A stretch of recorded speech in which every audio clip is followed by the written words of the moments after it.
네, 안녕하세요. 저는 사랑과 세상 박주현 주임이고요. 이번에 경기도 예비사회적 기업 지정 교환 교육을 맡게 된 사랑과 세상 박주현 주임입니다. 네, 잘 부탁드리고요. 그러면 교육을 시작하도록 하겠습니다.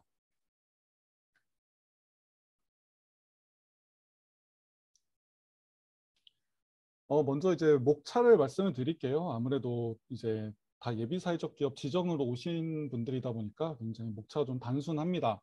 네, 일단 첫 번째로 사회적 기업 간략한 사회적 기업에 대한 소개와 그리고 두 번째 예비사회적 기업 지정에 대해서 제가 말씀을 드릴 거고요.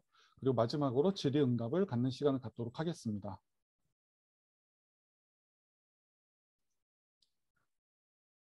제일 먼저 이제 사회적 기업 소개입니다. 사회적 경제 조직 구성을 먼저 좀 말씀을 드릴 건데요. 사회적 경제 조직은 사회적 기업, 소셜 벤처, 그리고 사회적 협동조합, 자활 기업, 그리고 마을 기업으로 제가 작성해 놨는데 이게 추가적으로 요즘에는 생협도 좀 포함이 되는 추세고요. 그리고 이제 이런 사회적 경제 조직들이 인증 사회적 기업, 그리고 지역형 예비 사회적 기업, 그리고 부처형 예비 사회적 기업으로 들어올 수 있다고 생각을 해주시면 될 것 같습니다. 여러분은 사회적 기업 정의를 어떻게 생각을 하시나요? 저 같은 경우는 이제 이렇게 좀 간단하게 정리를 해봤는데요. 이제 수익 창출 활동을 하는 기업의 특성, 그리고 사회적 책임 활동을 하는 사회적 특성, 요 두 가지를 동시에 가진 게 사회적 기업이라고 생각을 하고, 그리고 이 사회적 기업은 다양한 사회 문제를 비즈니스 방식으로 해결하는 기업이 저는 사회적 기업이라고 생각을 하고 있습니다.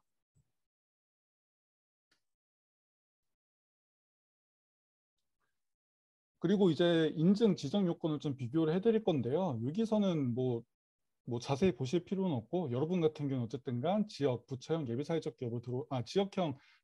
기업으로 들어오신 거잖아요. 그래서 인증 사회적 기업에서 보는 이해관계자가 참여하는 의사결정 구조 그리고 영업활동을 통한 수입 요 두 가지를 보지 않는다고 생각을 해주시면 될 것 같아요. 근데 요거에 대해서는 제가 뒤에 가서 좀 더 자세히 설명을 드리도록 하겠습니다. 그리고 이제 예비사회적 기업 관련 일정을 제가 좀 말씀을 드릴게요. 근데 요 같은 경우에는 사실 이제 연말이고 하니까 뭐 거의 다 이제 일정이 다 끝나가는 시점이고 지역형 예비사회적 기업과 관련된 요것만 좀 말씀을 드리자면 현재 2차 진행을 할 예정이고 공모가 10월 달 그리고 검토 및 현장 실사가 11월 그리고 심사 및 선정이 12월 달로 예정이 돼 있긴 한데요. 요 같은 경우에는 근데 이거를 확정적인 기간이라고 생각을 하시면 안 되고 어쨌든 간뭐 경기도 내부 사정이라든지 아니면 뭐 사회적 기업진흥원 뭐 내부 사정이라든지 뭐 이런 내부 사정에 따라서 요 일정이 어느 정도 유동적으로 변할 수 있다는 점 미리 좀 양해 말씀 부탁드리도록 하겠습니다. 그리고 제가 밑에 이제 좀 지원 사업들을 좀 작성해 놓긴 했는데 현재 그 일제 창출 사업이나 사업개발비 사업 같은 경우는 올해 이미 다 종료가 된 상황이고요. 그리고 전문 인력 지원 사업 같은 경우는 상시 모집으로 현재 지원을 받고 있어요. 그리고 사회보험료 지원 사업 같은 경우에는 인증 사회적 기업만 이제 지원을 하는 거다 보니까 예비사회적 기업에는 이제 포함이 안 되고요. 요거에 대해서 조금 더 자세히 좀 아시고 싶은 분들은 나중에 저희가 또 재정 지원 사업과 관련해서 또 이런 교육을 진행을 하니까 그때 참석을 하셔서 네, 좀 더 자세히 알아보시는 걸로 하도록 하겠습니다. 그리고 이제 요 같은 경우 이제 부처형 이제 그 일정인데요. 이 부처형 같은 경우에도 그냥 이런 부처들이 진행을 하는구나 정도로만 봐주시면 될 것 같아요. 왜냐하면 이 일정들이 워낙 유동적이거든요. 그리고 연말이기도 하고 그래서 예를 들어서 통일부 같은 경우에는 지금 뭐 그 공고가 4월, 7월이라고 하는데 좀 최근에 난 것도 있고 해서 그 요 부처형 일정 같은 경우에는 언제든지 이 내부 사정에 따라서 변할 수 있다. 따라서 현재 화면으로 보시는 요것들은 그냥 이런 부처들이 어 현재 예비사회적 기업 그 부처형을 이제 지정을 하고 있구나 정도로만 생각해 주시면 될 것 같습니다. 그리고 이제 예비사회적 기업 지정에 대해서 이제 좀 자세히 좀 말씀을 드리도록 할게요. 지역형 예비사회적 기업 지정 절차는 다음과 같습니다. 광역자치단체, 기초자치단체에서 사회적 기업가 육성 지원을 위한 조례 및 시행규칙을 재개정을 하게 되고요. 그리고 광역자치단체에서 지역형 예비사회적 기업 육성 계획을 수립을 하게 되고, 그리고 광역자치단체, 기초자치단체에서 지역형 예비사회적 기업 지정 공모를 하게 됩니다. 그리고 다음으로 신청 기업이 이제 기초자치단체의 사회적 기업 통합정보 시스템을 이용을 해서 이제 지정 신청을 하게 되고요.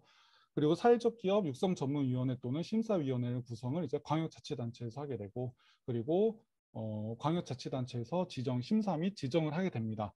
근데 제가 여기서 좀 한 가지 말씀을 드리고 싶은 게 뭐냐면은, 사실은 이제 기업가분들이 이제 우리 기업이 이렇게 좋은 기업이고 우리 기업은 이런 사회적 목적을 갖고 있다라고 어필할 수 있는 게, 요 지정 변경 신청 접수하고 그리고 요 지정 심사 및 지정 심사 및 지정 요기간 있잖아요. 요기간 내에서 저희가 실사를 나갔을 때 가장 긴 시간 그 내용들 어필이 가능하세요. 그러니까 예를 들어서 이제 최종 심사 때 이제 심사위원분들하고 그 대화를 진행하시게 되는데, 그 대화 시간도 굉장히 좀 짧은 편에 속해요. 길면 한 3분, 짧으면 뭐 2분 뭐 이렇게 시간을 주다 보니까 저희가 그 지정 실사를 나가게 되거든요. 그래서 그런 경우에 최대한 저희 그 경기도청에서 나온 분이라든지 아니면 이제 저희가 나갔을 때, 우리 기업이 이렇게 좋은 기업이고 우리 기업은 이렇게 굉장히 좋은 사회적 목적을 갖고 있다라는 어필을 굉장히 그 실사 시기에 준비를 많이 해 주셔서 저희한테 말씀을 해 주시면 될 것 같습니다. 그리고 마지막으로 이제 지역형 예비사회적 기업 관리 및 지원을 자치단체, 고용노동부, 한국사회적기업진흥원, 권역별 지원기관에서 진행을 하게 되고요.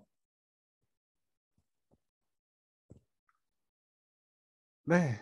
그러면 이제 사실 가장 핵심적인 내용이죠. 이제 예비사회적 기업 지정 요건에 대해서 좀 말씀을 드릴 건데요. 일단 제가 첫 번째로 말씀드릴 거는 이제 예비사회적 기업 설립이 가능한 조직 형태입니다.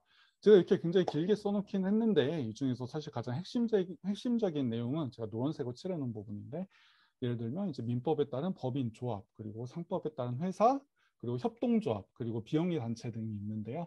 여기서 가장 핵심은 어쨌든간 예비사회적 기업 지정을 받기 위해서는 법인의 형태를 갖추고 계셔야 된다. 그리고 밑에 제가 작성을 해놨지만 개인 사업자는 불가능하다. 네, 이게 핵심이고요. 가끔씩 좀 이렇게 질문을 해주시는 분들이 계세요. 혹시 제가 이제 본인이 이제 개인 사업자로 이제 사업을 진행하고 있었는데, 그리고 나서 이제 그 포괄 양수도 계약을 통해서 그 기존에 진행하던 사업을 이제 법인의 형태로 전환을 해서 이제 사업을 진행을 하는데, 개인 사업자 시절에 그 수행하던 사업 실적을 연속적으로 인정을 받는 게 가능하냐라고 질문해 주시는 분들이 계신데, 네, 결론부터 말씀을 드리자면 불가능합니다. 그러니까 저희가 보는 시점은 어쨌든 간 법인으로 넘어가는 시점 있잖아요. 저희가 고용보험이나 이런 걸 보는 시점은 개인 사업자에서 법인으로 넘어가는 시기, 그 시기를 저희가 그 기준으로 이제 보고 판단을 한다고 생각해 주시면 될 것 같습니다.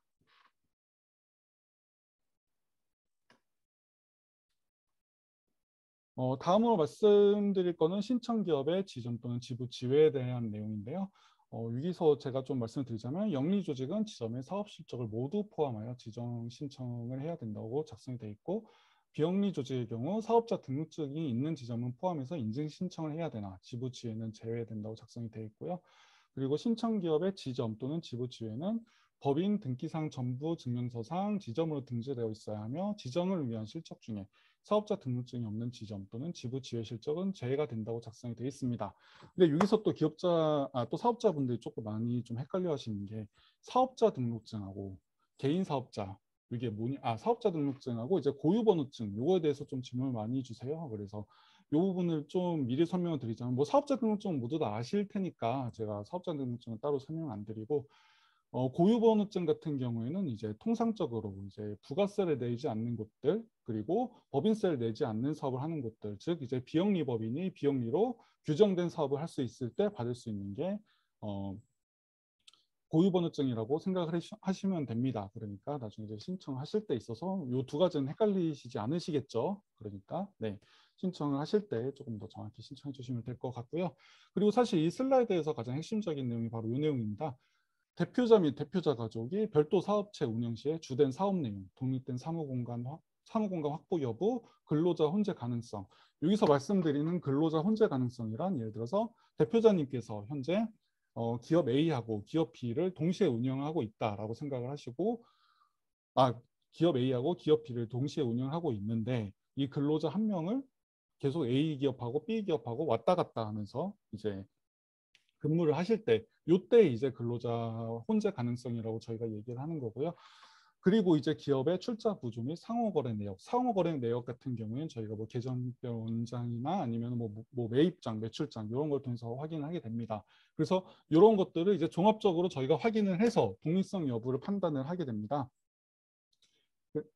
이제 이거에 대해서 제가 좀 한 가지 좀 예시를 드리자면은 이제 제가 예전에 요 인증 뭐 지정은 아니지만 어쨌든 간 인증 실사를 나간 적이 있는데 거기서 이제 대표자님이 한번 탈락을 이 독립성과 관련된 내용으로 한번 탈락을 하셨었어요. 그래서 원래 있던 사업장을 분리를 해서 근데 그 분리 거리도 굉장히 멀지가 않습니다. 한 700m에서 800m 정도 떨어졌던 것 같아요. 근데 그렇게 분리를 하시고 나서 저희한테 다시 재신청을 해주신 거예요. 우리 이제 독립성을 확보를 했다. 그래서 저희가 가서 보니까 네, 어쨌든 간 거리상으로 떨어져 있으니까 뭐 문제는 없고, 그리고 주된 사업 내용이나 뭐 다른 내용들도 이제 어쨌든 간 저희가 거기 가서 이제 24시간 동안 체류를 하면서 여기가 진짜로 뭐 근로자가 왔다 갔다 하는지 이런 걸 저희가 일일이 다 관찰을 하고 있을 수는 없잖아요. 그러다 보니까 이제 저희가 이제 서류 위주로 판단을 하게 되는데 이제 서류상으로도 아무 문제가 없었거든요.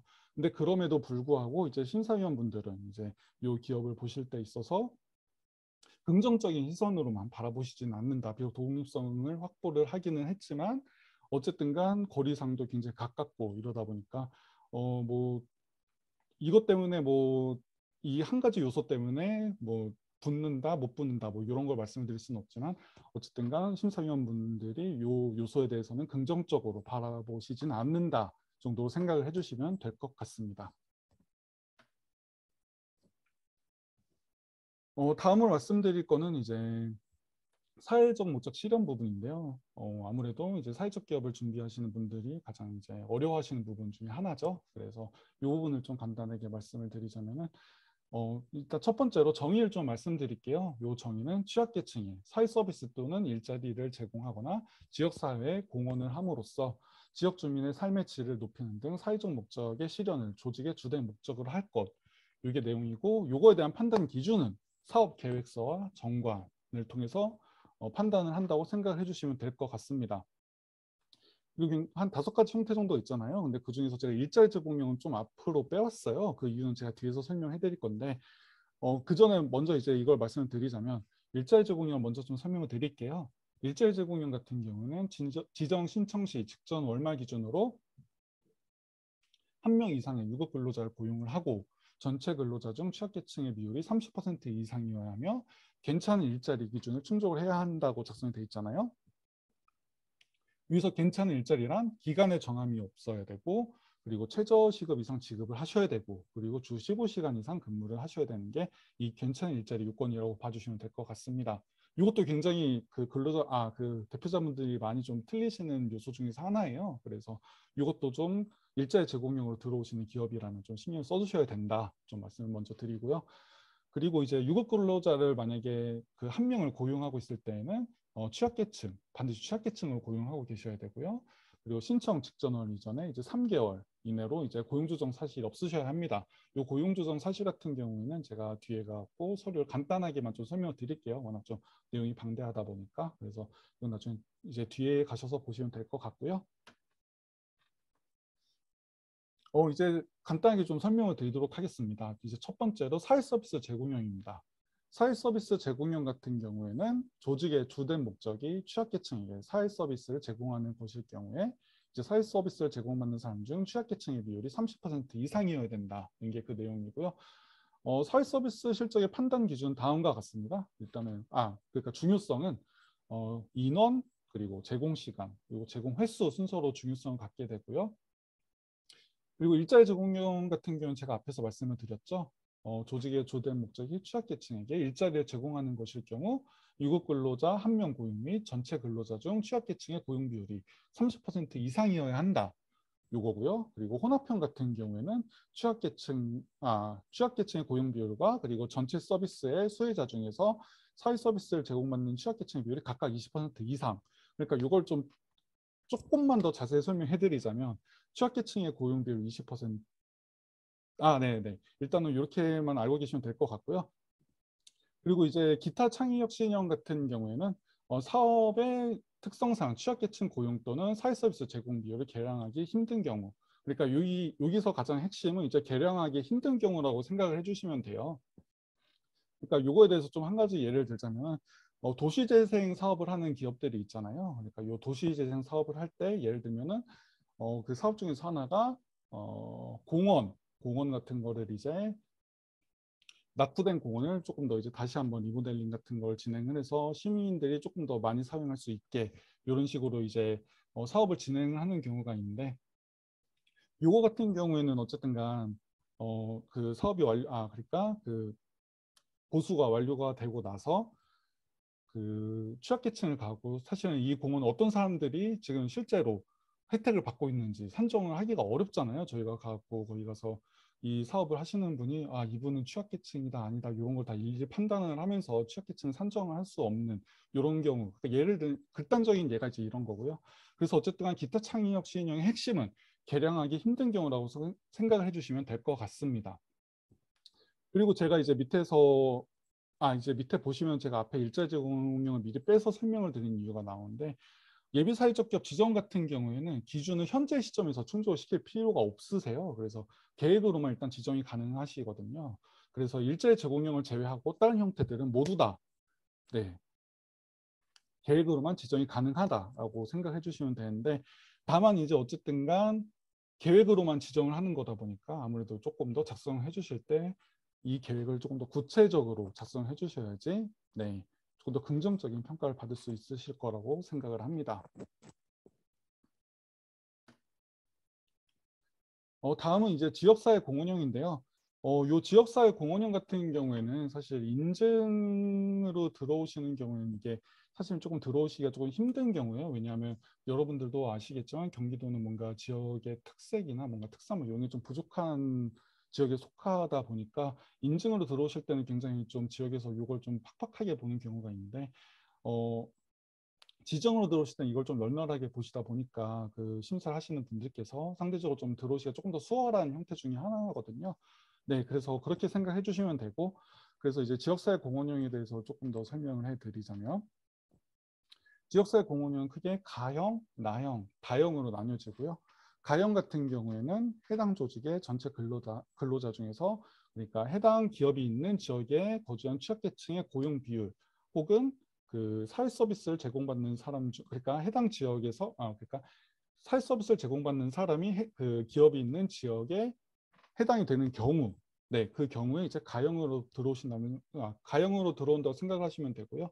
그리고 나형 같은 경우에는 이렇게 제가 길게 작성해 놨는데 간단하게 설명해 드리자면 지역의 사회 문제를 해결하기 위해서 들어오는 형태라고 생각을 하시면 돼요. 그래서 이 지역의 사회 문제란 근데 다만 이제 이 지역의 사회 문제가 뭐 예를 들어서 대표자님이 길거리를 걸어 가시다가 굉장히 쓰레기가 많이 버려져 있는 걸 봤어요. 그래서 우리 지역은 굉장히 쓰레기가 많이 버려져 있는 게 문제 같다. 그래서 나는 이 지역 사회 문제를 해결하기 위해서 나형을 만들겠다.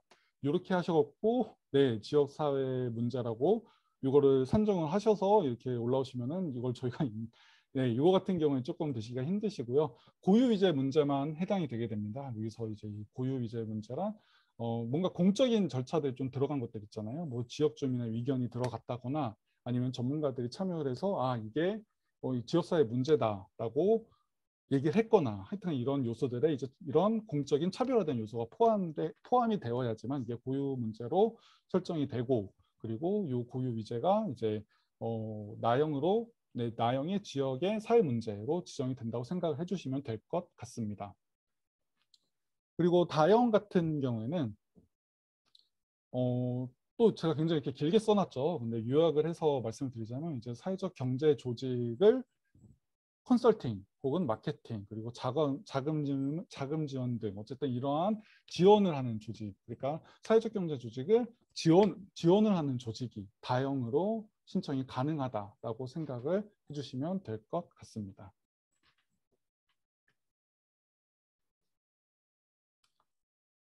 다음은 이제 영업활동 수행에 대해서 좀 말씀을 드릴게요.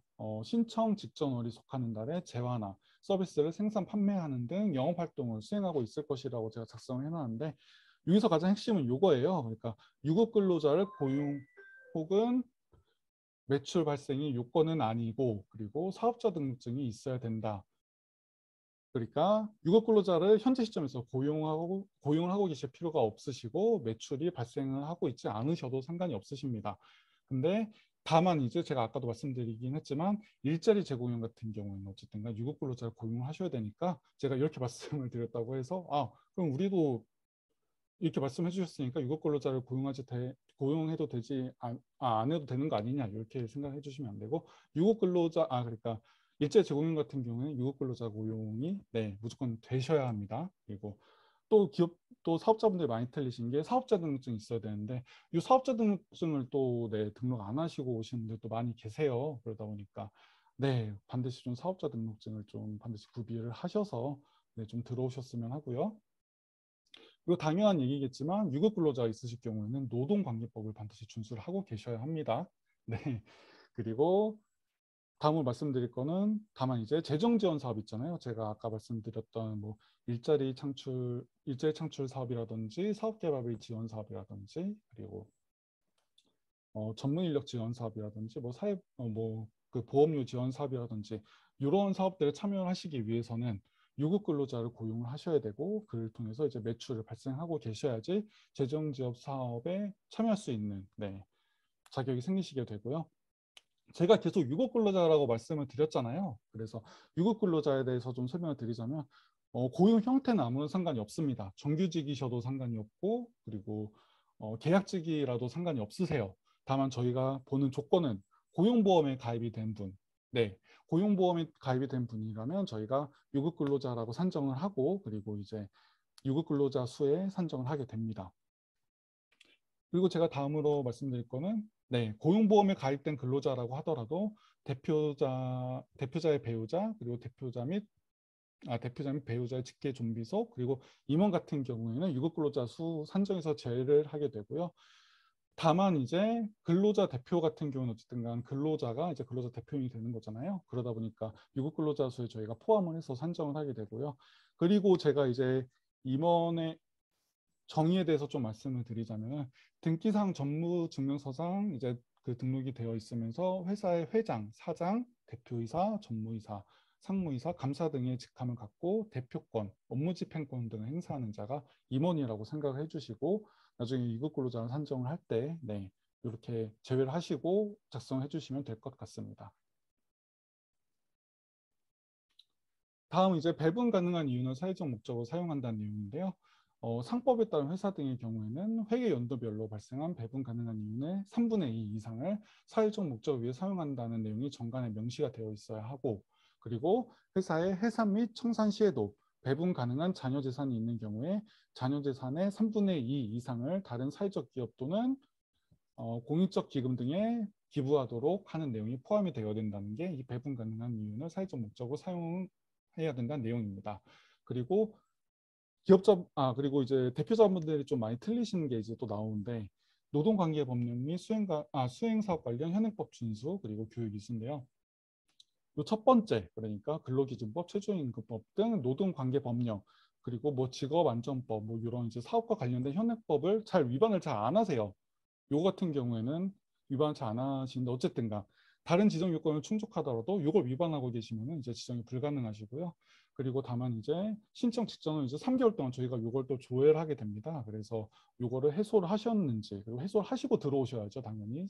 그래서 다른 지정 요건을 충족하더라도 어쨌든간 이 법령들을 위반을 하고 있으면 지정이 불가능하다라고 생각해 주시면 되고 이 부분은 틀리시는 기업이 많이 없는데 이 두 번째 좀 많이 틀리셔서 취소를 하는 경우가 있으세요. 그래서 이거에 대해서 좀 말씀드리면은 사회적 기업 통합정보 시스템의 예비 사회적 기업 필수 과정이나 관련 교육을 5시간 이상 필수로 이수를 해야 된다는 건데 여기서 이제 신청일 기준으로 해서 교육 이수 시점에서 1년을 초과했을 시에는 교육 이수로 불인정을 하게 되거든요. 그래서 혹시라도 지금 교육을 들으시는 분 중에 뭔가 내가 교육을 들은 지 좀 오래된 것 같다. 1년이 좀 넘은 것 같다라고 생각이 드시면은 네, 교육이 종료되자마자 바로 가셔서 그 통합정보 시스템에 들어가셔서 내가 1년이 넘었는지 안 넘었는지를 한번 좀 네, 조회를 해보시는 걸 추천을 드리도록 하겠습니다.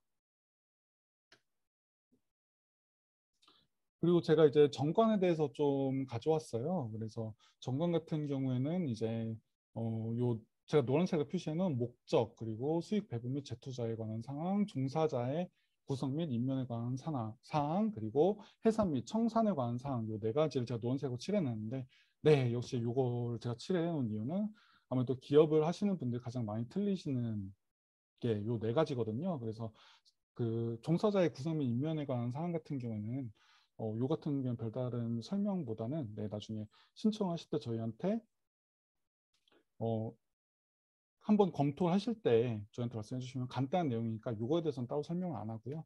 제가 다른 세 가지를 좀 설명해 드리자면 일단 목적에 대해서 좀 말씀을 드리자면 일반 기업이 이제 사회적 기업으로 이제 지정 신청을 하실 경우에 이제 사회적 목적을 포함을 하셔서 요 목적을 작성을 하셔야 되는데 요 사회적 목적을 포함을 안 하시고 그냥 일반 기업의 목적을 작성해 주시는 경우가 있어요. 그래서 요거 같은 경우에는 사실 그래서 취소 사유가 될 수 있거든요. 그래서 네, 요거 목적을 반드시 사회적 기업에 맞게 수정해 오셔야 된다. 네, 요거를 좀 말씀을 드리고요.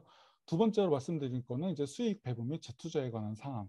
그러니까 제가 아까 전에 말씀드렸던 사항이에요, 사실. 그래서 뭐 수익금 사용, 이익 배당, 뭐 수익에 배당된 사항 기재 뭐 이런 게 있어야 되고 가장 중요한 내용은 배분 가능한 이유는 3분의 2 이상을 사회적 목적에 사용한다는 내용을 명시해야 된다는 건데 근데 굉장히 일반 이제 기업을 운영하시는 분들 입장에서 굉장히 가슴 아픈 내용이긴 하지만 어쨌든 간 이제 저희는 사회적 목적을 달성하기 위해서 이제 사회적 기업으로 신청을 하셨잖아요. 그래서 요것도 굉장히 누락시키는 분들이 많으세요. 네, 어느 정도 좀 있으세요. 그래서 물론 네, 뭐 그 심정은 알겠지만 그래도 요 내용 같은 경우는 반드시 포함되어야 되는 내용이니까 네, 어쨌든간 반드시 포함을 시키셔야 된다. 이렇게 생각해 주시면 되고요. 그리고 다음으로 이제 해산 및 청산에 관한 사항을 좀 말씀드릴게요. 이거에 대해서 좀 말씀을 드리자면 이윤 배분이 가능한 조직은 해상 및 청산 시 배분 가능한 자녀 재산이 있는 경우에는 해당 금액의 3분의 2 이상을 다른 사회적 기업 또는 공익적 기금에 기부를 해야 된다는 게 이 내용입니다. 그래서 이것도 아까 전에 뒤에서 말씀을 드렸잖아요. 그래서 이것도 이제 이렇게 해서 넘어가면 될 것 같고 다만 이제 정관 같은 경우에는 이렇게 제가 설명을 드렸음에도 불구하고 굉장히 좀 이거에 대해서 좀 틀리는 기업분들이 좀 은근히 좀 계세요. 그래서 신청을 하시기 전에 이제 이거를 한 번쯤은 이제 검토를 그러니까 한 달, 그러니까 직전으로 해서 네, 한 번쯤은 이제 검토 요청을 하시는 거를 좀 추천을 드리도록 하겠습니다.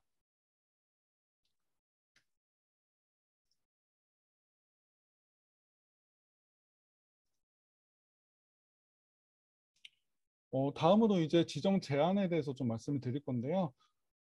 가장 이제 뭐 와닿을 수 있는 게 바로 제가 요 내용이라서 가져와 봤는데 예비 사회적 기업 지정 심사에서 2년 이내에 3회 이상 탈락한 기업 같은 경우에는 최근 탈락한 시점부터 탈락한 연도의 다음 해까지 신청이 제한이 되게 됩니다.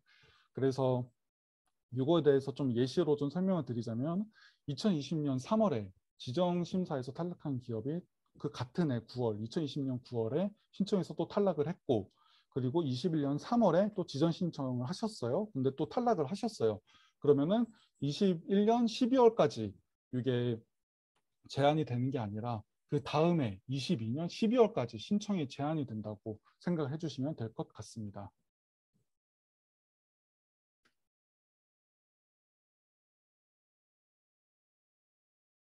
그리고 이제 제출 서류를 제가 이렇게 쭉 작성을 해드렸는데 사실 요거에 그냥 여기서는 그냥 이 정도 서류가 있다라고만 보고 넘어가 주시면 될 것 같고 제가 공고문 가지고 잠시 후에 조금 간단하게 설명해 드릴 테니까 그때 한번 봐주시면 될 것 같고요. 그리고 요거 같은 경우에는 기업자분들이 또 좀 많이, 사업자분들이 좀 많이 틀리시는 부분이라 제가 가져와 봤는데, 요 고용보험 사업장 자격 취득자 명부를 저희가 가끔 요청하는 경우가 있어요. 근데 요거를 요청을 했을 때, 요 검색 기준을, 예를 들어서 4월 달 기준이라고 하면은, 가장 많이 이제 조회를 해서 주시는 게 4월 1일부터 4월 31일까지 작성해서 주시는데, 그게 아니라 4월 달이면은 4월 30일부터 4월 30일, 그러니까 말일 기준으로 해서 검색 기준을 잡으셔서 이거를 검색을 하셔서 저희한테 제출해 주시면 될 것 같습니다.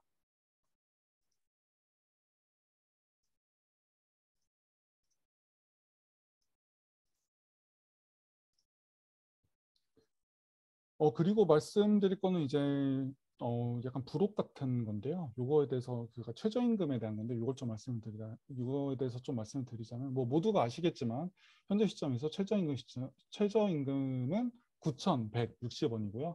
그리고 주휴수당 붙어야 되는 건 다들 아시죠? 그래서 주 15시간 이상 근무할 시에는 이제 주휴수당을 산입을 해야 된다.